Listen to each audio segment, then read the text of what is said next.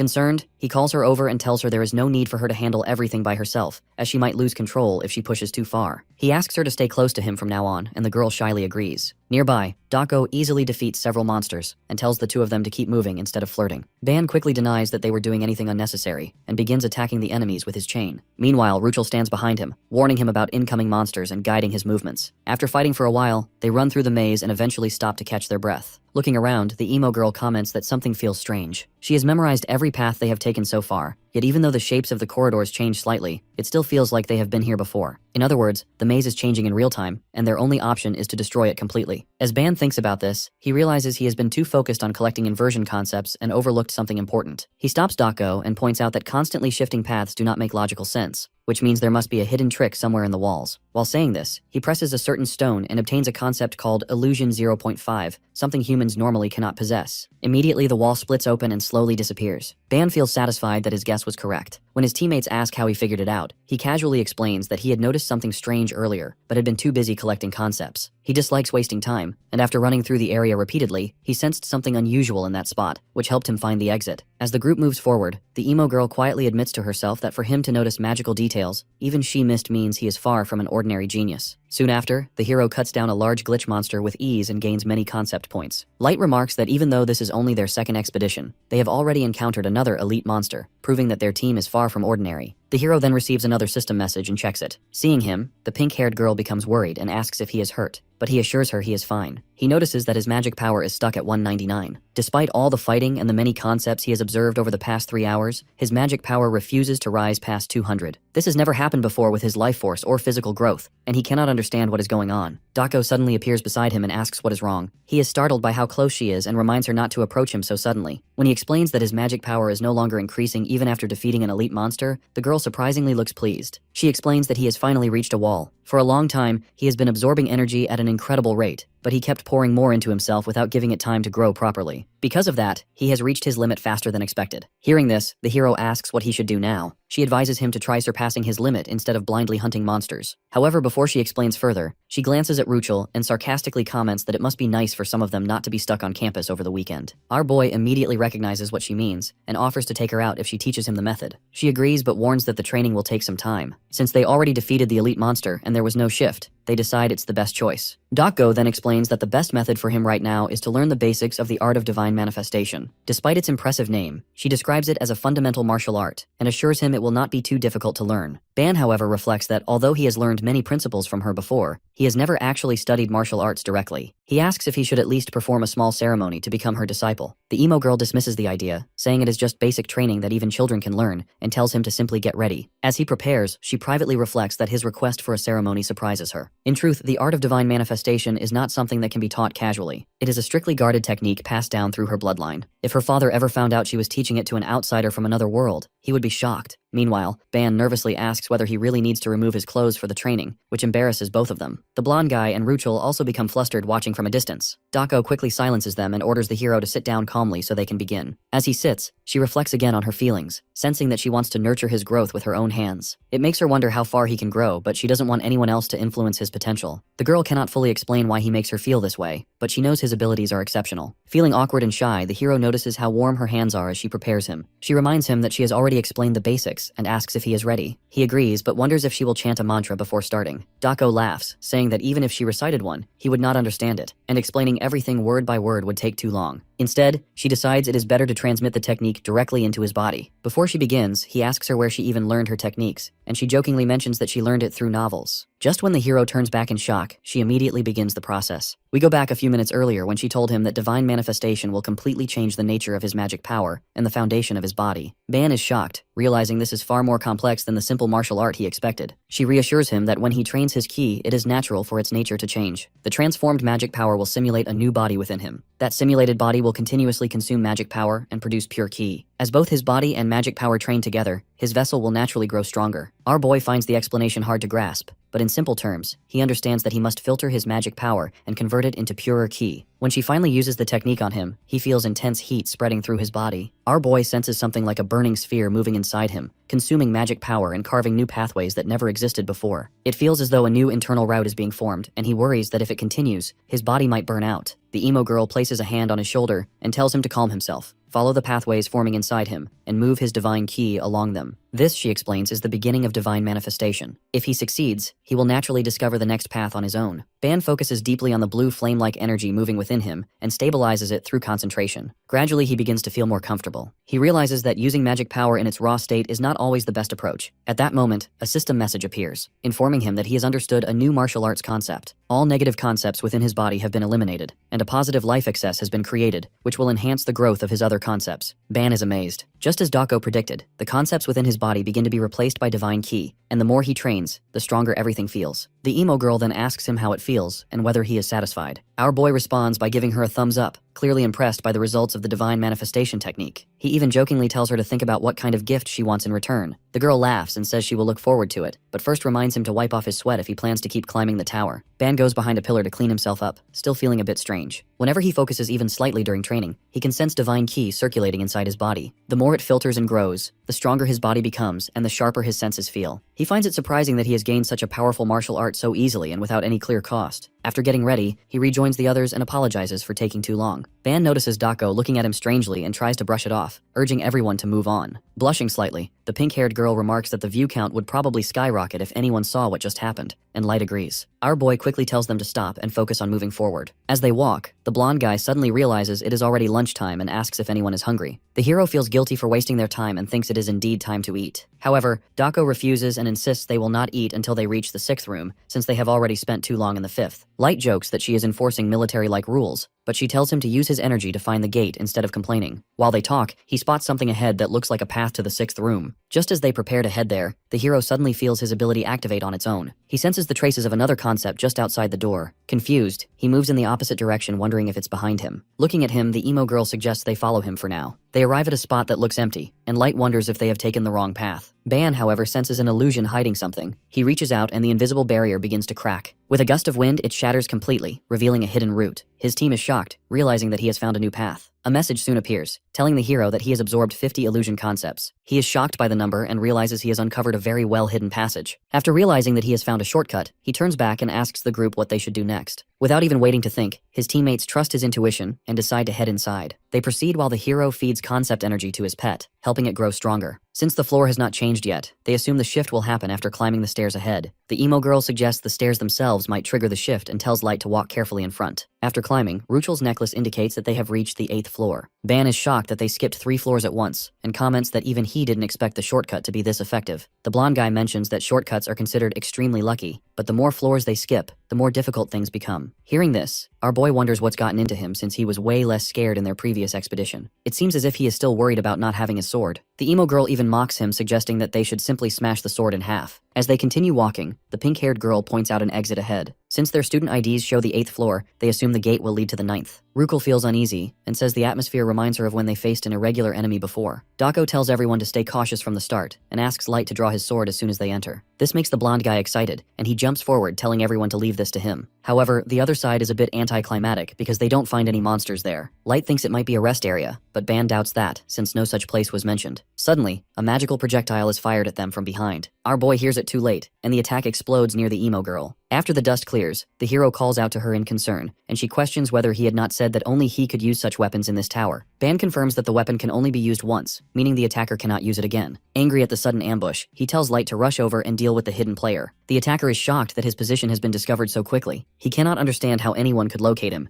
since new students should not be able to detect his stealth skill. The blonde guy charges forward and slices through the pillar, hiding the attacker, launching a direct assault. The attacker thinks that once he finishes Light off, he will blow up the entire group. Our boy quickly asks Dako if she is alright and realizes that if that shot had directly hit any of them, the situation would have been extremely dangerous. The hero then examines the projectile with his skill and realizes it is not an ordinary bullet but a powerful magic bomb. He tells everyone to step back and manages to deactivate it, calming the immediate danger. Angered by the ambush, he decides the attacker must pay for this. Meanwhile, the attacker is busy with the blonde guy trying to defend himself. Realizing that he is at a good distance from the group, he decides to detonate the bomb. However, when he prepares to press the button, he notices the bomb right above his head. This makes him scream, and he shouts that the bomb is about to blow up. However, for some reason it bounces right off the wall and nothing happens. While the attacker is confused, Light looks at him directly and tells him that he can't simply look away during a fight no matter what. After saying this, he instantly slashes the man with his sword before he can do anything else. As the guy clutches his shoulder in pain, Light asks him why he attacked them even though he is a human. Before he can answer, our boy approaches from behind and explains that he saw through the attacker's stealth skill and noticed the bomb hidden inside the bullet. The attacker had been too confident in his trick, which is why he is now in this situation. Shocked, the attacker demands to know who they are and how a bunch of rookies from the lower floors could possess such power. Before any calm conversation can happen, the emo girl attacks him from the side, intending to break his limbs so he cannot do anything else. However, Ruchel insists that they should kill him instead of leaving him alive. She growls, saying that if they do not kill him, they themselves might be in danger. The next moment she rushes forward to strike, but the hero stops her using his chain just before her claws reach the attacker's eyes and tells her to calm down. Suddenly, a powerful pressure fills the area, and a voice appears, scolding the attacker for failing. The group realizes that a constellation is speaking. It remarks that the attacker's role seems to be over. The man insists that he can still complete the task and kill them, but the constellation orders him to sacrifice himself to earn his share for his comrades. As something strange begins happening to the attacker, Ban quickly warns everyone to retreat. Light starts pouring out of the attacker's body, and before our boy can fully move away, a massive explosion occurs. After the blast, the three of them survive by taking cover behind a pillar. The emo girl immediately calls out to the hero since he was close to the blast. Fortunately, he is also alive and well. When the group asks him how he managed to survive, he explains that he knew he could not dodge the explosion, so he had to find another way to stop it. He remembered the concept he had absorbed earlier from the bomb and used it to create a counter-explosion right in front of him, neutralizing the blast. Dako realizes that he stopped one explosion with another. In all of this, the blonde guy notices that the attacker is gone. Our boy assumes he is probably fine and might have been sent to a lower floor after dying, since that is how the tower works. However, the constellation's voice returns and declares that the attacker is definitely dead, and that the tower accepted his death during their fight. It accuses them of killing him intentionally. Ban rejects that accusation, arguing that they only did what was necessary to survive. The constellation laments sacrificing a valuable member for nothing, and admits it should have been more careful once the tower started treating this group specially. Hearing this, the hero demands that the constellation stop speaking vaguely and explain what happened to the boy and who they are. The constellation finally reveals that they belong to Exodus, their enemies, and promises they will meet again before disappearing. After the pressure fades, our boy feels frustrated, realizing that none of those constellations are ordinary, either in strength or in words. Ruchel recalls the name Exodus, and Light explains that it is not a person, but an organization, a famous group of dimension pirates who travel between worlds. The constellation they just encountered was likely their sponsor. Hearing this, Ban remembers that Professor Yumina once told him about such dimension pirates. The blonde guy concludes that these people are now targeting their lives and wonders what exactly is happening. Dako remarks that this is not entirely surprising, since they were bound to clash with them eventually, and at least now they have gained some experience from the encounter. However, Light still feels weird by what the constellation told them earlier. As he wonders what makes their group so special, they all receive a notification on their screen. Since the hero didn't receive any notification, he asks them if it's a message from the principal. The emo girl dismisses it and reveals that they all just leveled up. For them, this is their first level up since entering the tower. They wonder if it is a reward from the tower for surviving the constellation's attack. From a distance, our boy watches them and recalls that they all use status windows. Their stats had been unusually high from the start, which may be why they had not leveled up until now. Still, he wonders why he alone has not received anything. It almost feels as if the tower is ignoring him. Having no status window means no visible reward. He activates his eye ability and examines the place where the enemy vanished. Strangely enough, there is a concept still floating there. If his assumption is correct, that object must be his share of the reward. When he touches it, a bright light emerges and begins to absorb into his body just as he expected. He is stunned to see his life stat jump to 79, and he also gains unfamiliar concepts he has never seen before. One of them, myriad forms, seems to be a superior transformation-related ability, while another, stigmata, appears to be connected to constellations. He realizes he has obtained powerful things he does not yet know how to use. At that moment, his pet appears and seems interested in myriad forms. Since Ban cannot use it himself, he lets his pet take it. Shortly after feeding it the concept, the hero suddenly shouts. Ruchel quickly asks what happened, and he shows them that Eve has turned back into an egg again. This has happened once before, but last time it hatched quickly. This time, however, nothing happens. Light suggests that it may take longer, because this is the pet's second evolution. The emo girl adds that Eve might level up along with them. During all of this, our boy can't help but tremble in fear. When the blonde guy asks him why he is so worried, he tells him that they don't have anything to hold back Ruchel now. Fortunately, they are walking in a restroom, so they hope Eve wakes up by then. As they walk into the 10th room, the hero mentions that if someone is unlucky, there may be no food or water here. However, looking around, he feels they might be fortunate. Light begins picking fruit from the trees and explains that these are called the fruits of Eden. They remove fatigue and boost potential, making them perfect for resting periods. Ban and Dako are amazed after eating the fruit as it tastes a bit too good. The girl suggests they eat as much as they can before leaving and even take some with them. However, Light explains that they cannot do that as the fruit's effect works only once per person, and if they try to take any with them, the fruit will disappear on its own. Hearing this, our boy thinks it is a waste that they cannot take any along and wonders if there is another way. Suddenly, a system message appears, informing him that he has eaten the one and only fruit of good and evil. As a result, his eyes will now be able to recognize sin. He is surprised that such an ability comes from eating just one fruit and wonders how exactly it will define sin. For now, he decides not to dwell on it. At the same time, Ruchel calls everyone over, saying she has found some kind of box nearby. They wonder if it could be a reward for their progress. Even if it is low rank, it might still contain unique items, considering everything they have gone through. Ban agrees, pointing out that they have faced a constellation twice, which is far from normal. It feels as if all the difficulties have been gathered into one place for them, something most teams likely never experience. The hero explains that this is the settlement reward given after each rest area depending on the team's progress. Since it's a wooden box with gold trim, he believes it's going to be a low-grade but upper-tier reward. Treasure chests from restrooms are ranked by materials, which means that gold gives the best rewards. As the blonde guy prepares to open the chest, Dako stops him and suggests letting the hero open it. This makes the man mad, and she comments that he is just unlucky, so they can't have him opening the box. When our boy finally opens it, he is shocked to see a heart-shaped artifact inside. Light observes that the object does not look functional and might be some sort of ritual tool. The pink-haired girl finds its shape fascinating, while Dako senses strong energy coming from it and concludes that it is definitely an artifact. Ban politely asks Ruchel if he can hold it for a moment. As he examines it closely, he realizes from its design that it resembles a magic wand. Checking its stats, he notices that everything is related to magic, with an especially high soul value. When asked if he has figured anything out, he explains that it appears to be a beginner's magic training tool with its own will, capable of teaching its user.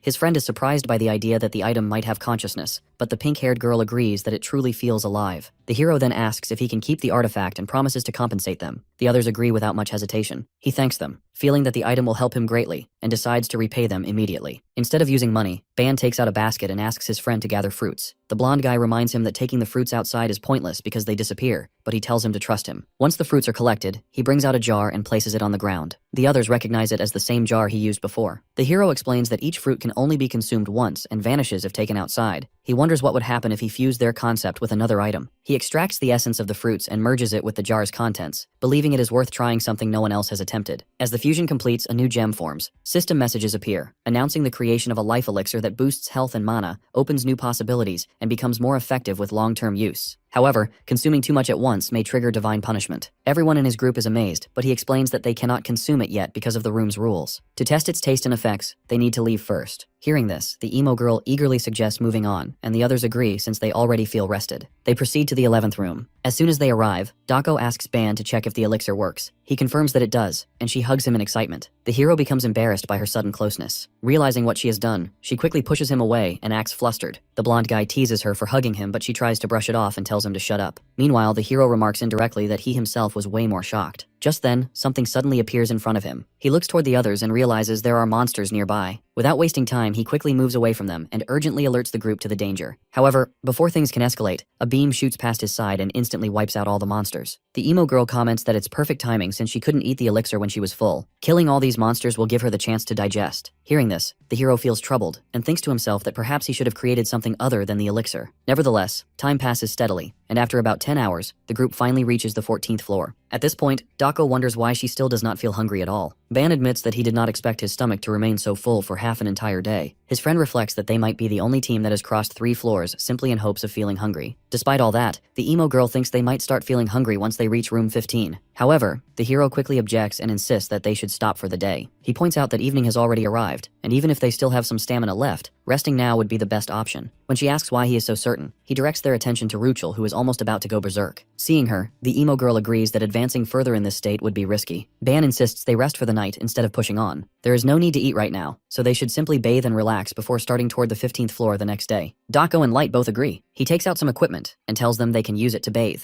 When the emo girl asks what he will do, he explains that he will bathe later because he wants to focus on practicing his manifestation technique. She tells him that she is glad she taught him that skill and reminds him that mastering it depends on practice, so he should keep working without distractions while she and the beast go to bathe. The hero then looks at Light and asks why he is still standing there. The blonde guy becomes flustered and insists that he is a man, questioning why he would suggest he bathe with the girls. Ban is momentarily stunned and wonders if he still has not realized that his identity has already been exposed. Playing along, he suggests that if Light does not want to join them, he can bathe there instead. The The blonde guy refuses, saying that even if they are both men, he cannot expose himself in front of someone else. He asks the hero to look away, warning that if he peeks, he will be furious. As he turns away, our boy notices a necklace. The next day, the scene shifts. Light is told not to rely so much on his sword, and he questions the idea. Dako explains that he fights quite well even without it, but the blonde guy argues that this might not last. The monsters on the 7th floor were not very strong, and they cannot predict what lies ahead. Stronger or elite monsters could appear at any time, and fighting without his holy sword might become too dangerous. The emo girl eventually decides that since they have already considered the possibilities, it is best for him to use his holy sword again. Light is relieved and vows never to part with it. Seeing this, our boy asks if that decision is really okay, and Dako says they do not have many options. The guy has reached his limit, so keeping him satisfied for now is the practical choice. At that moment, Ruchel approaches them while growling. They wonder what has gotten into her since she had been eating peacefully earlier. Ban jokes that she might be on alert because they are standing too close. This makes the emo girl frustrated and she walks away saying that they now have to deal with jealousy. Despite all this fighting, the group finally manages to reach the 15th room, where they encounter a bunch of orc monsters. The blonde guy once again fights at the front and starts slashing the monsters. Ban watches him fight and realizes that without giving him his sword back, they would have been in serious trouble. The emo girl points out that this is hardly the right moment to be thinking about such matters. Meanwhile, another monster suddenly appears right in front of the hero and rushes toward him. Before it can do any real damage, Dako attacks from behind with a quick energy blast, while Ruchel moves with incredible speed and tears through the remaining monsters with her claws. Because of their swift response, Ban lets out a relieved breath and silently expresses his gratitude to both of them. Even so, the emo girl warns him to stay alert. As he watches the pink-haired girl, he worries internally that she could lose control at any moment. Since there has still been no sign of the effect wearing off, he realizes that when the time comes, he may have no choice but to rely on the same method that failed before. Just then, another enemy strikes from behind and our boy quickly blocks the attack with his sword. The enemy loudly proclaims its identity and threatens to turn them all to ashes. However, before it can continue, Light slices off its head in a single swift motion, silencing it instantly. Soon after, another orc looks at the hero and remarks that he appears to be the weakest among them. Ban questions how it can tell, but before the creature can respond, its head is also cut off. The blonde guy declares that the monsters are nothing but minor threats, and that the one who looked like an elite enemy has already been defeated. From his perspective, the rest are insignificant. The hero tries to stop him from charging ahead recklessly, but he continues eliminating enemies one after another without coordination. After defeating them all, Light reflects that he did not expect to encounter monsters similar to those from his homeland in this tower, though in the end, they are merely orcs that cannot block his holy sword. Dako, however, grows irritated and scolds him for attacking so recklessly without teamwork. Our boy realizes that the blonde guy has just slain the last monster, and warns that the shift to the next phase could begin at any moment. The emo girl reminds Light that they had agreed to regroup before moving on to the next floor. The blonde guy, however, dismisses the concern and insists that clearing the next floor with his holy sword will be easy. His dismissive attitude shocks both of them. He even suggests that there is no need to waste time on low-level enemies, and implies that perhaps the others are worried about missing out on loot. This remark angers the girl, but Ban quickly steps in and urges everyone to calm down. Internally, he wonders what has suddenly changed in his friend, since this behavior is unlike him. Still, he reminds them that the shift could begin at any moment, so they should prepare themselves. At that moment, a loud rumble echoes through the area as the space begins to transform. The blonde guy watches in confusion as the environment changes, eventually reshaping itself into a massive chessboard. Observing this, our boy realizes that they have not been teleported. Instead, the surroundings themselves have transformed entirely. Meanwhile, the pink-haired girl suddenly shows signs of distress and drops to the ground. Concerned, the hero approaches her and reaches out to check on her, but she grabs his hand and indicates that she can no longer suppress her condition. Ban realizes that she may lose control at any moment, which is exactly why he wanted them to pause before entering the next shift. Before they can react further, a figure approaches and asks if they are the ones responsible for killing its soldiers. The monster introduces itself as Captain Kuros of the Great Rusted Halberd Legion and vows to honor his fallen comrades by defeating them. Hearing this, our boy is confused since the monsters on the 15th floor were orcs, yet this appears to be the 16th floor. He begins to suspect that the two floors might be connected. Soon after, a system message appears, explaining the rule of the 16th floor. The weakest soldier must attack first. This confuses the hero, but the orc captain calls out for the weakest among them to step forward. Realizing he is likely the weakest, our boy prepares himself. However, his friend steps in front of him and indicates that he does not need to follow such a meaningless rule. Ban is startled by Light's sudden intervention and tries to stop him, but he ignores the warning. As he charges forward, the orc captain asks him if he is the weakest. The blonde guy shouts that he will split him in half and strikes with incredible speed, but the attack has no effect. A system message then appears, stating that a rule has been broken. As a penalty, one of the blonde guy's abilities is removed, and all of his stats are reduced. Immediately, he finds himself unable to move properly. At that very moment, the orc captain swings his massive axe at him. Because his stats have dropped so drastically after the penalty, penalty, he is unable to block the powerful blow. Ban and Dako watch in shock as the system announces that Light has been defeated, and he slowly disappears from the floor. After this, the hero explains the nature of the floor. He realizes that they have entered a trick room, which is different from the others. These rooms operate under special rules and are far more difficult. However, if the rules are followed and the room is cleared properly, the rewards are said to be much better. On the other hand, anyone who breaks the rules is immediately punished. Our boy curses their situation and notes that the tower's difficulty is always set according to the team's maximum strength at the start. Once that value is locked, even if 1 or 2 members drop out, the difficulty does not adjust. This means the room will still operate as if all 4 members are present. Because Light has already been eliminated after rushing ahead, the expedition is now practically doomed. Meanwhile, the orc captain laughs and remarks that even though that idiot faced death, he still managed to wound him, which earns a degree of respect in his eyes. He invites them to attack him again and seems to grow larger and more intimidating. Ban realizes that breaking the rule may have powered the enemy up. Hearing this, the emo girl remarks bitterly that although she suspected the sword was affecting Light's judgment, she never thought it would make him act so recklessly. Our boy agrees that it is harsh but accurate, noting that the blonde guy was never this impulsive or reckless when they first met. The situation no longer makes sense to him. Dako concludes that the sword cannot be trusted, as it will inevitably cause a critical mistake at the worst possible moment. She resolves that once they escape the tower, she will train him strictly. Even so, the hero urges them to focus on clearing the room first. However, she disagrees. With one teammate already down, she sees no point in continuing the expedition normally. Instead, she decides to take advantage of the situation and deliberately break the room's tricky rules to see what kind of price must be paid. The orc captain steps forward and observes that she clearly is not the weakest among them, questioning whether she intends to break the rule again. Without responding, she looks back at her teammates and, through clenched teeth, tells Ban that she will leave first. She reminds him not to forget what she told him before they entered the tower. Before he can stop her, the orc attacks. She draws her sword and strikes, severing the creature's arms. Immediately after, a system message appears announcing that player Dako has been defeated, and she disappears as well. The orc roars in anger over losing its arms. Our boy then draws his own sword and tells him that although it may have grown stronger due to penalties, its condition is clearly not ideal for fighting. He resolves to finish it off for the sake of his teammates who sacrificed themselves. The orc mocks him, assuming that the weakest has finally stepped forward. However, before the confrontation can fully begin, Ruchel suddenly lunges from behind in a furious state and attacks the orc with her claws. Startled, the hero turns and immediately tries to stop her. He knows that if she also breaks the rule, the orc captain might gain even more power. Realizing she is not listening, he concludes that he has no choice but to use his special method again, to insert positive emotions into her mind and calm her down. After using the technique, he checks on her condition. The girl is breathing heavily, but instead of calming down, her state worsens. As the hero worries about her, the orc seizes the opportunity and grabs his axe, preparing to strike both of them. Ban continues trying to reach the pink-haired girl, asking if she can respond, but she remains in her rampaging state. Suddenly, she places a hand on his shoulder and pushes him aside, protecting him from the incoming attack. A system message then appears, stating that the enemy's attack has failed and that the rule governing the floor has now been lifted. The orc expresses frustration, having intended to kill them both in a single strike. It then realizes that even though Ruchel is acting on pure instinct, she still protected the hero. From its perspective, Ban is extremely fortunate to still have such a loyal partner by his side. In the next instant, the pink-haired girl finishes the orc off by tearing its head away. Still, in shock, the hero realizes that he might have died if she didn't shield him from that previous attack. Even so, he still received a small wound. He understands that if things continue like this, both he and Ruchel will soon be in serious danger. Therefore, he quickly pulls a potion from his inventory and calls the girl over so they can treat their injuries before moving forward. However, instead of calmly approaching him, she suddenly turns around in anger and attacks him. Ban is knocked back and falls to the ground while she screams and begins powering up even more. Watching her, the hero realizes that she still has not regained her senses. The fire inside her only continues to grow stronger, and he cannot understand why this is happening. At that moment, the room begins to shift again. He realizes with frustration that a shift is happening at the worst possible time. When they arrive in the next room, a system message announces that they have entered the 17th room, filled with masked goblins. The pink-haired girl stares at the goblins with pure rage and immediately rushes toward them. The hero tries to stop her, but it's too late. She advances like a beast, completely out of control. Seeing this, our boy slams his hand against the ground in frustration, realizing that his earlier attempt to calm her has completely failed, and he can no longer stop her. He regrets that he told her to leave everything to him without properly checking the situation, and admits to himself that he has been careless, using his ability without enough thought and manipulating her worries according to his own judgment. At this point, with the other teammates already eliminated, the expedition has essentially failed. The hero even considers that dying here might be easier so they can restart from earlier. However, despite these thoughts, Ruchel suddenly rushes back toward him to protect him from an incoming arrow. She pulls the arrow out and stands in front of him, shielding him once again. Ban realizes that even now she is still fighting alone to protect him. He recalls how she once told him that she would leave everything to him and follow whatever he said because she trusted him. Remembering this, our boy takes out another potion and resolves not to let everything end like this. Even though the expedition is already a failure and their situation is terrible, he refuses to give up. Still, he knows that the first priority is to bring the girl back to normal, though he has no clear idea how to do it. Acting recklessly again could make things even worse. He reflects on her usual behavior. Normally, she acts more like a loyal dog, dependent and obedient, not like the wild beast she appears to be now. Then he realizes that even wild beasts can be tamed. Ruchel was not born as a wild creature, so communication with her should still be possible. Perhaps the problem lies in the way he has been trying to reach her. He remembers Dako's earlier advice about dominance. From her perspective, some beings feel peace and control under strong leadership, and this beast-like side of Ruchel may respond better to firm authority rather than gentle persuasion. Thinking this through, Ban concludes that if his voice cannot reach her through kindness, he must try the other method. He steps forward and stops her, telling her firmly to halt. He points out that only one goblin remains, and if they kill it now, another shift will begin immediately, which they will not survive. They need to heal first before moving on. When the goblin charges toward them, he kicks it hard in the face and orders it to stay back, showing how serious he is. The girl then rushes toward him again, but he realizes he has no other choice. Our boy takes out a chair and a rope from his inventory and slams the rope against the ground with force. The sharp sound startles her and makes her hesitate. He places the chair in front of him and firmly orders her to sit. Although she growls in anger, she eventually sits down. Ban strikes the rope against the ground again to quiet her, and then instructs her to place her hand on his. She follows his command. Encouraging her firmly, he praises her for doing well. Gradually, she begins to calm down and regain her senses. The hero notices that her hair color is returning to normal, and he is surprised at how effective this method is. Ruchel lowers her head shyly and calls his name, fully conscious again. Relieved, he says that it is good to see her back to her usual self. In response, she stands up and hugs him tightly, making it clear through her actions that he is the only one she recognizes as her master. Our boy suddenly feels a powerful shock run through his body. As a result, he collapses, and she falls into his lap, leaving him confused about what has just happened. Soon after, a notification window appears before him, stating that the concept of submission has taken root, and that the pink-haired girl has now become a being governed entirely by the hero. Reading this, our boy feels as if everything around him has turned into pure madness. Sometime later, Ruchel wakes up. She finds herself lying on a pillow with a shirt covering her, and as her memory returns, she quickly sits up.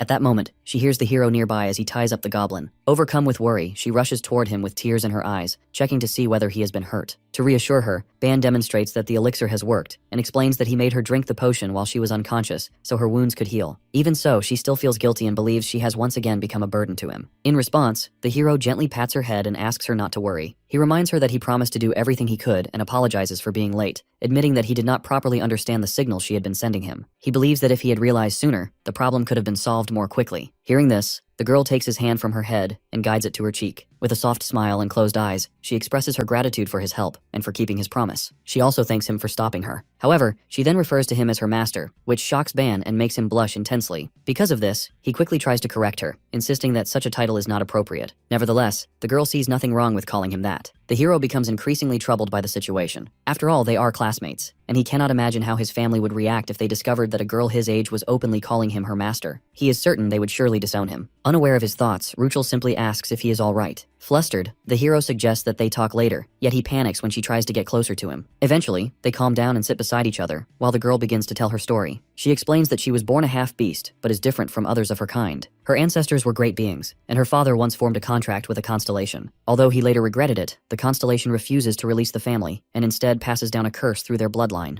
This curse causes her body to burn emotions in order to gain power, but at the same time it makes her lose control whenever those emotions grow too strong. Since childhood, whenever her feral instincts awaken, the curse consumes her emotions as fuel and spreads fury throughout her being. As she inherits her clan's legacy, very few people are able to stop her. Consequently, because others often get hurt due to her condition, she spent her life suppressing her instincts and hiding her feelings, which only made her more isolated. The hero finally understands why she always seems so passive. If any emotion fuels her power, she risks entering a berserk state. Curious, he wonders if that is why she joined the Union, perhaps to find the constellation that bound her family. However, she denies this and explains that neither she nor her father wishes to deal with constellations again. Instead, she reveals that she has been searching for a more efficient way to suppress the burning of emotions. After hesitating slightly, she explains that the method involves forming a bond of subordination between master and servant. Such a bond is an instinct engraved in the soul of beastmen, allowing them to become completely submissive to a chosen master whose commands take precedence over everything else. Through this explanation, she clarifies why Ban was able to control her berserk state. As long as he commands her not to lose control, the furnace within her will not burn her emotions again. Naturally, the hero then asks why she chose him out of everyone. The girl answers that the master's soul rank must be far superior to the servant's. Her own soul rank is already high due to the constellation's curse, which makes it nearly impossible for her to accept anyone weaker. When our boy reflects on his own power, he realizes that his soul depth surpasses hers by a large margin, meeting the necessary conditions perfectly. After a brief silence, she admits that from the moment she first saw him, she believed he could become become her master. She has been thinking about it ever since they met and feels grateful that he made the decision in time. Hearing this, Ban lets out a slightly awkward laugh and remarks that such a decision carries a heavy responsibility. However, Ruchel refuses to let him brush the matter aside. She grabs his arm and makes it clear that she has always held herself back until now, but that is no longer necessary. From this point on, she believes she can smile freely, cry openly, and act with greater courage. Hearing this, Ban is taken aback as he sees her display a sincere smile filled with gratitude and affection. She credits him for giving her that freedom and insists that even if the responsibility feels heavy, he must accept it. The hero falls silent for a moment, clearly overwhelmed, yet he eventually agrees. Once she hears his answer, she stands up and suggests that they continue climbing the tower together. She expresses confidence in wanting to spend as much time with him as possible while testing how it feels to control the Simro furnace without fear. Before they set off, the hero realizes there is something he wants to give her. He extends his hand and forms the symbol of wild instinct, transferring the energy he has gathered so far. Although he admits it is not much, he still wants her to have it. Ruchel is astonished by the amount of energy being offered and asks if he is truly giving it to her. Ban smiles and confirms, taking her hand as he passes the power to her while thanking her in return. As the transfer happens, a small thread of light forms between their fingertips, linking them together. When the girl notices the mark left on her finger, she smiles happily and holds her hand with confidence. With renewed determination, she expresses that they should hurry and continue fighting because she no longer feels afraid. After she regains her strength, the two of them push forward through the tower using all their energy. Despite their efforts, they fail to progress very far and are ultimately defeated in the 19th room. Still, the pink-haired girl is frustrated that she couldn't spend more time with the hero. Once they leave the tower, Professor Yumina greets them and congratulates them on their hard work. She mentions that she tried to speak with the others who left earlier, but they rushed straight to the training room before she could question them. She wonders if something happened between the two of them. The hero assures her that there is no problem and asks how much she has heard. While sharing tea and snacks, she explains that she learned about the captured intruder and watched the footage, which shocked her deeply. She did not expect attacks to continue happening so frequently. Encounters with intruders often lead to casualties, and although everyone returned safely this time, she knows that may not always be the case. The hero then asks if she has any idea why they were targeted. After thinking carefully, she suggests that the attacker likely had qualifications as a climber, but was not affiliated with the academy. She suspects they were targeted because they have become promising rookies, making them potential threats that others want to eliminate early. She also explains that individuals connected to constellations naturally draw attention from other constellations. In their case, refusing contracts shows both strong will and great potential, which makes them stand out even more. As a result, many constellations are watching them closely. When the professor learns about the recording Ban made, she asks whether the attackers might belong to Exodus. She warns that the constellations backing Exodus are known for their violent tendencies and advises them not to make any contracts with such forces. Our boy reflects on the methods used by the invaders and realizes that they relied on simple tricks that could have caused immense harm if unnoticed. He understands that they survived only because of their unusually high stats and becomes troubled by the thought of how many others might have fallen victim to Exodus. Anger begins to rise within him as he considers the suffering Ruchel endured and the possibility that constellations are behind it. In that moment, he silently vows not to forgive either Exodus or the constellations supporting them. Seeing his expression darken, Professor Yumina grows worried and comments on how frightening he looks. Realizing he has let his emotions show too clearly, the hero apologizes. Nevertheless, the professor admits she shares his concern and feels frustrated that she cannot protect her students more effectively as their supervisor. The hero reassures her that no one can fully control what happens inside the tower. He then changes the topic and asks what to do with the edited tower video. Without hesitation, she tells him to upload it online, believing that exposing the failed attack will embarrass their enemies and prevent them from acting for a while. After sharing a brief smile at her bold suggestion, the hero stands to leave, feeling that everything important has been discussed. Before departing, he remarks that nothing good seems to come from involvement with constellations, and admits he is already tired of the trouble they bring. For that reason, he doubts he will form any contracts with them. Yumina agrees that caution is wise, but still suggests that not all constellations are harmful, as some genuinely care for their contractors. She quickly grows flustered and changes the subject, offering one last suggestion before he goes. Meanwhile, in the training room, we see the emo girl punishing Light for what he did inside the tower. Our boy tries to step in and comments that pushing him harder won't do anything. They still need to discuss what happened, so he suggests they go outside. Hearing this, the blonde guy turns to the hero in tears and asks if his actions were that bad. Ban confirms it by holding his cheeks and mentions that they could have reached floor 20 if he didn't screw up. His friend tries to downplay his actions by calling them a small mistake, but this only angers Dako further. She clenches her fists and nearly attacks him again, forcing him to hide behind the hero for protection. Eventually, he admits his fault and apologizes sincerely, confessing that he had been too confident. Seeing his genuine remorse, Ban asks the emo girl to ease up on him. She reluctantly agrees, though she demands compensation for letting the matter go. Remembering a promise he made in the tower, she hints that she expects a reward of her choosing. The hero accepts, promising to let her choose whatever she wants. Later, in the City of Flowers, the group gathers in a clothing store. The emo girl holds up a loose black dress and asks the hero for his opinion. Meanwhile, Ruchel watches the interaction with sharp, predatory eyes and feels irritated by the way she treats her master so casually. Despite her usual stoic demeanor, Dako finds herself smiling without realizing it. It has been a long time since she shopped freely like this, and the experience makes her unexpectedly happy. However, the pink-haired girl continues to glare at her from a distance, and eventually mutters an insult loud enough for her to hear. This sparks an argument between the two, leaving Ban confused about how things escalated so quickly. Not long afterward, the pink-haired girl offers him a piece of candy and tries to feed it to him. Seeing this, the emo girl becomes visibly irritated and asks whether Ruchel's berserk problem has finally been resolved. Ban confirms that the issue is under control, and the girl happily clings to his arm, praising him for taking care of everything. Although Dako remains annoyed by their closeness, she considers it a victory that the beast is now under control. As usual, they start bullying the blonde guy who admits that he is the only remaining problem in their group. While arguing, the emo girl brings attention to his sword and asks him to reflect on what happened during the previous battle. The blonde guy admits that his behavior was not normal and sighs heavily, saying he will try to fight without using the sacred sword if possible. This statement worries both of his friends as they wonder when he is going to open up about his problems. While they sit there, Ban suddenly receives a telepathic message from the emo girl. She urges him not to remain passive and reminds him that he shares a room with Light, implying that he should flirt with him like he does with the beast. Her blunt suggestion nearly makes him choke on his drink. Unaware of the mental exchange, the pink-haired girl immediately checks on him in concern. Meanwhile, Dako continues sending telepathic remarks, insisting that if he keeps avoiding the issue, Light will remain stubborn and closed off. Our boy eventually responds mentally, insisting that he simply wanted to get along with the girl and that her assumptions are misguided. Still, she reminds him that he wanted to support both of them and that he must take responsibility instead of sitting idly by. Ban assures her that he is already planning to act. Shifting the topic, he opens an information window and informs the group about special external activities scheduled for the following week. He sends them the details and explains that these activities involve large-scale trips to other dimensions where students and teachers travel together. Unfamiliar with such events, the emo girl asks if the union always conducts public service like this. As Light reads the information, he becomes irritated and questions the way higher dimensions treat lower ones as if they cannot survive on their own. Our boy agrees with his concerns, while the girl adds that if he wants to become a leader across dimensions, he needs a broader perspective rather than excessive resentment. The blonde guy remains frustrated, viewing these activities as preliminary training for those who aspire to become deities. Our boy stays silent, but senses that something painful must have happened on Light's homeworld to cause such strong resentment. Putting that aside, he announces another piece of news. Starting that week, he will attend Professor Yumina's magical combat classes and focus on training. The others react with surprise and demand to know why he did not mention this earlier. A few days later, he sits alone in the training room with a magic wand in his hand. He urges the wand to cooperate and reveal the concept of magical language, but it remains silent. Growing impatient and pressed for time, the hero threatens it with a dark smile. After 3 days without progress, he feels he cannot afford to fail in Professor Yumina's class. In frustration, he throws the wand to the ground and picks up a hammer, considering the drastic option of destroying the artifact and absorbing its concept directly if it refuses to cooperate. Just before the hammer strikes, the wand suddenly shouts for him to stop. It finally reveals that it can speak and angrily protests the way the hero has treated it. The wand complains that he forced his way into its inner structure without permission, and then expects it to obey. Confused, Ban picks the wand back up and asks what it means by him entering inside it. He suspects it refers to his ability to analyze and break down concepts. The wand continues to rant, condemning his barbaric power and insisting that magic should be approached through refined and elegant laws rather than force. Irritated by the shouting, our boy covers his ears and orders it to quiet down. He flips the wand upside down and demands that it stop complaining and hand over the concept it holds. Realizing it has no choice, the wand reluctantly gives in. It shakes and releases a small sphere of light covered in symbols. When the hero absorbs the sphere, a notification appears showing that he has gained a large amount of magical language units, and that his sensory and linguistic abilities related to magic have increased significantly. More notifications follow, indicating additional gains in elemental magic and soul depth. Ban's eyes widen in surprise at how deep the concept is. Soon after, he learns that he can now fully convert magical language into structured symbols and artificially generate and control elemental attributes such as fire, water, wind, and earth. Testing his new understanding, he forms a magic circle in his hand using all 5 elements at once. For the first time, he can clearly grasp the structure of magical language, something that had previously been beyond him. With this progress, he feels confident that he can now attend Professor Yumina's classes without embarrassment. As he examines the wand again, he realizes it is far more remarkable than he initially thought. The wand begins trembling under his gaze, clearly unsettled by his interest. It expresses confusion and despair about why it has been reduced to such a state. Before it can continue, the hero tries to stop it, saying that he has heard that story 1,000,000 times. However, in the next moment, the wand shouts that it used to be human. Listening to its story, our boy feels like it's a script of some low-quality novel. The wand yells that it's not fake and explains that people it once trusted betrayed it, sealed it inside the wand, and implanted false memories to weaken it. According to the wand, Ban's absorption of its power has partially broken the spell that suppressed its memories, allowing fragments of its past to return. The hero listens with skepticism, questioning whether its memories and strength have truly been restored. The wand admits that it is still far from its original power after being sealed for so long. Although our boy does not fully believe everything it says, he recognizes that its stats were already unusually high when they first found it. As he reflects on this, a surge of dark energy begins to gather around the wand without him noticing. Suddenly, it erupts with a fierce aura and swears to take revenge on those who betrayed it. Startled by its intensity, he drops the wand as it rises into the air, glowing with power. Before his eyes, the wand begins to transform. Its shape changes and reforms into a powerful staff resembling a spear crowned with a radiant sun. The completed transformation shocks Ban. When he grabs the staff again, he hears it repeatedly curse those who sealed it, as if vengeance has become its sole purpose. Its new name appears as Tears of Selen, and its mana and soul attributes have increased dramatically. Though it vents its anger for a while, it eventually admits that it still cannot remember the identities of those who trapped it. The fragments of memory it recovered seem to be the limit for now. Ban notes that the staff still has room to grow and wonders aloud whether it is truly at a beginner level. The staff reacts angrily to being called a beginner and insists that it is far more capable than that. Realizing its personality has changed along with its memories, the hero addresses it by the name Selen. The staff acknowledges that this is indeed the name associated with it, and listens as our boy proposes a deal. He promises that if it helps him properly, he will also help it regain its power, recover its memories, and achieve its goal of revenge. The staff falls silent considering the offer. The next day, before magical combat class begins, Ban meets with his group. Rukel immediately clings to his arm and asks to accompany him, believing that simply staying by his side will be enough. At the same time, Light grabs his other arm and expresses doubt about giving up his sacred sword, wondering if abandoning it is really the right choice. Our boy quickly pushes both of them away and refuses their requests. Watching from behind, the emo girl smiles mischievously and decides to intervene. She grabs them by their collars and drags them away, thinking that some distance might help them regain their balance. Left alone at last, the hero relaxes on a sofa in peace. He then opens a status window and studies the structure of the teleportation card embedded in the necklace given to students. The binary codes within it represent concepts related to spatial movement. To use it properly, he realizes he must isolate the variable element within the code and learn how to manipulate them. With his current understanding and Selen's power working together, the system of coordinate generation now makes perfect sense to him. As a result, spells that once seemed impossible to grasp become easy for him to break apart and rebuild. After configuring the teleport device's information, he inserts a few memorized coordinates and adds an activation point. Soon, a magic circle forms around him, and he is impressed by the result. In the next instant, he vanishes and teleports away. Moments later, Ban reappears in another location, unintentionally startling a young witch who has been resting nearby. She watches him celebrate his success, and her curiosity quickly pushes her to question what she has just witnessed. Hearing her voice, the hero turns around and sees a blue-haired girl wearing a pointed hat with a buckle. She stands up and studies him carefully, wondering if he has just used teleportation. He confirms that he has used the function connected to the students' IDs. However, the girl seems to sense that there is more to the story and presses further, suspecting that he has altered the coordinates. The girl continues questioning him, eager to know how he managed to do it. He shyly explains that he simply used mana, but this answer only makes her more curious. She realizes that he must have deciphered the complex code within the student identification system, and grabs his shirt while demanding to know how he changed only the spatial coordinates. Ban becomes nervous and wonders why he is suddenly being questioned so intensely. Before the situation can escalate further, Professor Yumina suddenly appears behind him, startling him. He turns around and sees the teacher standing there calmly. She comments that he has found the classroom quite well, even though she forgot to tell him its location earlier. The professor notices the girl and greets her warmly, calling her Ira and suggesting they begin together. The girl bows in response and agrees. Standing beside the professor, the hero silently thanks her for stepping in. He admits that this is the first time since meeting Dako that someone has been so aggressive toward him. The professor smiles lightly and remarks that she prefers to avoid situations that might complicate things further. With that, she prepares to start the class. Soon, they gather on a plateau in the sky within a covered arena, where the professor introduces Ban as a new student joining from class 11. Despite the warm welcome on the surface, many students feel jealous because he has been speaking so casually with their beloved teacher. As the hero looks around, he notices that there are only 9 students in total, suggesting that only a few possess both magical skill and strong innate abilities. While observing the group, he spots the girl from before sitting alone. At first, he wonders if she is on bad terms with the others, but he quickly realizes that the truth is different. Her mana radiates intensely, creating a huge wall between her and the other students. Remembering that the emo girl once mentioned someone possibly stronger than Ordima, he wonders if Era might be that person. Just as the professor is about to begin the lesson, a short-haired blonde girl named Misty raises her hand and asks why the hero has not attended class before if he can use magic. Professor Yumina honestly explains that Ban recently obtained an artifact during an exploration, and that the artifact chose him as its owner, awakening his magical talent. This revelation shocks everyone. Taking advantage of their surprise, the professor casually promotes a recent exploration video featuring herself, prompting several students to subscribe immediately. The hero finds himself speechless at the unexpected promotion. Still, many students remain confused about how an artifact can awaken magical talent. The professor calmly explains that while such cases are rare, hidden talents can sometimes awaken in unusual ways. After hearing this, Misty asks if the hero can demonstrate his magic without using the artifact. Although the professor initially tries to shield him, the hero assures her that he has no problem with the request. He admits that he has only started learning recently and cannot perform anything complex. Our boy then walks to the center of the arena and decides to use basic elemental magic. First, he summons wind and shapes it into a spinning tornado. Then, to everyone's shock, he adds fire to the mix, creating a blazing vortex that rises in the arena. Several students step back in fear as the flames grow stronger under his control. Many are stunned by the fact that he cast it without any incantation. Ira, however, watches silently and thoughtfully. After the demonstration, the professor asks him to stop. He claps his hands, and the flames and wind disappear instantly. Professor Yumina praises his performance, noting how impressive it is for someone who has only just begun learning magic. The class falls silent, and as the hero returns to his seat, he hears some students muttering in frustration, realizing that this is what a special admission talent looks like. Some jealous students even try to dismiss it as dumb elemental magic. Hearing all of this, the hero turns towards the blue-haired girl, hoping to see some kind of reaction, but she remains completely expressionless. Eventually, he sighs when she turns her gaze away with clear disinterest, finding the display unimpressive and not worth her attention. With the introductions finished, the professor tells everyone to prepare for the lesson. Later, as the lesson ends and the hero prepares to leave, someone suddenly grabs his shirt. Turning to the side, he realizes that Era has stopped him. She has not forgotten their earlier conversation and begins questioning him again, determined to get answers. Some nearby students notice the interaction and grow curious, watching quietly. Ban tries to step away, believing he has already explained himself, but she once again asks whether he truly analyzed and interfered with the entire code designed by the headmaster. Confused, our boy wonders aloud if that task is really so difficult. However, the girl continues pressing him, insisting that even with authorization, editing teleport coordinates should not be easy. As the two stand there talking, the professor approaches them and calls out to the girl, calmly explaining that she requires Ban for a scheduled counseling session. She then adds that the hero never received official permission to modify anything, since such permissions are usually granted only to full professors. Hearing this, the girl realizes that he accomplished the feat entirely on his own. Before she can say anything, the professor simply tells her that they'll meet tomorrow and walks away with the hero. Soon after, the professor questions him about editing his student ID. The hero becomes nervous and asks whether what he did is forbidden. Fortunately for him, she reassures him that it is not. She explains that student IDs are fragments of the tower's power enhanced by the headmaster to be easier to handle. However, she advises him not to damage the device. Relieved, the hero lets out a quiet sigh. The professor then adds that modifying an identifier while still being a student is generally considered impossible. Hearing this, Ban finally understands why that girl questioned him so intensely. Realizing how unusual his actions are, he holds his head in disbelief. While he worries, the professor suddenly laughs. Surprised by her reaction, he asks if she is pleased by what he did. She admits that from the beginning she believed his abilities would suit magic well, and now that his talent has awakened, he has already proven her expectations correct. As they continue walking, the hero anxiously asks whether their meeting is related to his modifications. She reassures him that it is not, and explains that the headmaster wishes to see him. Hearing this, our boy is startled, as he thought he would only be speaking with her. Before he can ask more, the professor places her hand on his chest and wishes him well. Instantly, a vortex of energy forms beneath his feet and pulls him into another space. He experiences the same strange sensation as before, as though he is falling through empty space without control. Eventually, he emerges in a peculiar room with no visible walls or doors, only a floor, a desk, and a chair. After landing awkwardly, he stands up and hears an elderly voice welcoming him. Looking ahead, he sees what appears to be a doll-like butler, likely used by the headmaster to communicate. The headmaster greets him indirectly and comments that he seems to have grown closer to Professor Yumina. He even warns the hero to be cautious about drawing attention from her admirers. Ban sits down and wonders if he should hide these meetings more carefully, but the headmaster assures him that secrecy is only necessary if he speaks openly about them. Soon, the conversation shifts to a more serious topic. The headmaster explains that while the first year focuses on general studies, the second year requires students to choose a specialization. He asks the hero what he intends to do. Caught off guard, our boy realizes he has not considered this yet. Reflecting on everything that has happened since enrolling, he recognizes how much he has grown. After thinking carefully, he decides that he wants to remain with his current classmates from class 11 as much as possible. The headmaster reminds him that the academy holds many extraordinary talents and teachers who could help him develop further, yet the hero still chooses to stay with his current group. He explains that he understands his own abilities best and believes continuing alongside his classmates will help him grow. He also believes that regardless of his specialization, Professor Yumina will continue guiding him. Hearing this, the headmaster questions whether he intends to place a burden on her, leaving the hero momentarily confused. He clarifies that he simply wants to meet her expectations. The headmaster acknowledges this, but warns that her expectations may be high, but her actions are not always centered solely on student success. When Ban fails to grasp the meaning, the headmaster decides to wait and observe. He then shifts the topic to an upcoming special activity, hinting that a powerful family has influenced its location. The hero listens with confusion but pays attention, as the headmaster reveals that the Orduma family has become involved, leaving him wondering what role this powerful group will play. The headmaster explains that powerful patrons support the academy, and if they are not given some room to act, it could easily lead to conflict or even rebellion. However, the hero cannot accept the idea that outsiders might interfere with the tower or its students. The headmaster calmly clarifies that while he protects everything that happens inside the academy, he has no authority over activities that take place beyond its grounds. Hearing this, Ban grows increasingly irritated. He tries to summarize the situation, suspecting that Orduma may be planning something through the upcoming special activity, and wonders if the headmaster is warning them indirectly. The headmaster, however, denies betraying anyone and insists that he is merely sharing rumors rather than confirmed information. Even so, the hero finds little comfort in this distinction, as the implications still feel serious. He He does not understand why the headmaster brought up these matters, or why the Ortema family suddenly became involved. Since he knows almost nothing about the special activity, he starts to worry that it may begin under dangerous circumstances. Realizing he must prepare, he asks the headmaster for more details about what might happen. The headmaster refuses to elaborate further, claiming that even revealing this much already exceeds what he should say. He explains that his warning comes only from his expectations for the hero, and that he will not interfere beyond this point. Although Ban's expression darkens with frustration, he can do nothing but thank him. With the conversation seemingly over, our boy prepares to leave and excuses himself by saying he has something important to do. Before he goes, the doll used by the headmaster reminds him that none of this information can be shared. The hero agrees and promises not to repeat anything directly, though he asks whether it is acceptable to discuss potential danger in a vague way. The headmaster seems satisfied with this indirect approach. Just as he expects to be sent away, the headmaster reveals that he has one more thing to give him. A light appears, surrounding the doll as the headmaster explains that he has been watching Ban's progress closely over the past 2 weeks. He praises his steady growth and the way he has proven himself step by step. Because of this, the headmaster decides to offer him a small gift. Soon, a strange energy manifests, forming a zipper-like opening in space. From it emerges a massive eye made of spatial energy. The hero recognizes it as the same eye from the entrance ceremony. Through this eye, the headmaster channels his power and delivers a blessing that engraves the concept of solidity directly into the hero's body. Energy floods through our boy, and notifications appear as his physical and conceptual strength increases. The depth of his solidity rises, and his body undergoes a transformation influenced by a powerful will. His divine manifestation ability experiences a surge of acceleration, purifying negative elements within him and generating an overflow of positive life energy. As the process continues, his power evolves even further, strengthening multiple aspects of his being. Once the transformation ends, the headmaster remarks in surprise that the results exceed his expectations. He originally intended only to help the hero resist a certain oppressive power more easily, but instead he gained far more than intended. Confused, our boy asks what power he is meant to resist. The headmaster explains that it is Ortema's ability to impose will upon the world. Although he is still young and his power remains structurally incomplete, most people cannot resist it at all. The hero is surprised to learn that he now has some resistance to this influence. He realizes that this improvement is partly due to the ability transmitted to him by a friend. The headmaster understands and advises him to be grateful, hinting that the friend paid a significant price to help him. With that, the meeting ends, and the headmaster sends him back to the academy. The next morning arrives, marking the day of the special activity. Ban gathers his friends and checks that everyone has everything they need, almost like a cautious parent preparing children for a trip. His friends tease him for worrying too much, assuring him that they will be fine. Still, he insists that with the kind of students in their year, a little caution is necessary. Dako also warns everyone not to act recklessly if things become dangerous. Despite the warnings, Ruchel remains calm, trusting Ban's leadership, while Light promises to stay alert as if on a battlefield. As the four of them walk through the academy courtyard together, many students watch them. Their group, known as Rebellion, has already gained a reputation, but for many observers, this is the first time seeing them in person. Naturally, their presence draws a great deal of attention as they head toward the special activity. As the group walks across the courtyard, they notice that many students are watching them with excitement. Sensing the growing attention and expectations around them, the emo girl approaches the hero and remarks that starting their channel truly turns out to be a smart decision. Ban agrees without hesitation, and the rest of the group shares the same opinion. While heading toward the main hall, they reflect on how much things have changed since they first enrolled. Ban remembers how hostile the academy once felt. Instead of hostility, they now receive admiration and goodwill from many students. Dako believes that most of the regular students support them strongly, even if the special classes still keep their distance. As they continue talking, Professor Yumina appears and waves to them warmly. She checks whether they have eaten properly and prepared everything they need. The group confirms that they are ready. Satisfied, she moves on to something unexpected. Since this is a rare outing beyond their usual routine, she suggests that they dress up a little more. With a snap of her fingers, a magic circle forms, and in the next instant, flowers appear in each of their hair, matching the one already placed in her own. However, the flowers are not merely decorative. The professor explains that the roses will protect them wherever they go. Although the item is meant to be helpful, the group reacts differently. Our boy tries to politely suggest that the flowers might be a bit too conspicuous for their class. When the emo girl tries to remove the flower, the professor immediately warns them not to do so. Her expression turns serious as she explains that the item is a protective charm created specifically for this activity. Hearing this, the hero quickly accepts it. Still, Dako feels embarrassed wearing the flowers, but the professor reveals that she designed the charm so it can change form. With another snap of her fingers, the flowers transform. The rose becomes a simple hair tie that gathers her white hair into a ponytail. For Ruchel, it changes into a different accessory, while for Ban and Light, it turns into small earrings. Although the transformation helps, Dako still feels frustrated and comments that she should have done this from the start. Soon after, Vice President Xenon steps onto the stage and announces that everyone has gathered. The hero and his friends move to their seats and listen as the Vice President begins the briefing. The special activity is about to start, and first-year students are instructed to board the dimensional ship in order. Hearing this, the blonde guy becomes curious, recalling that ships like these usually depart from special ports. Professor Yumina clarifies that while smaller ships operate that way, the one they will use today is a massive vessel docked right beside the auditorium. When they look outside, they see an enormous ship covering much of the outer campus. Apparently, the headmaster and Professor Zenon have summoned it using their control authority. Ruchel expresses her amazement at the sight, and even Bon finds himself impressed by its scale. After taking it all in, he turns to his teammates and signals that it is time for Class 11 to begin the special activity together.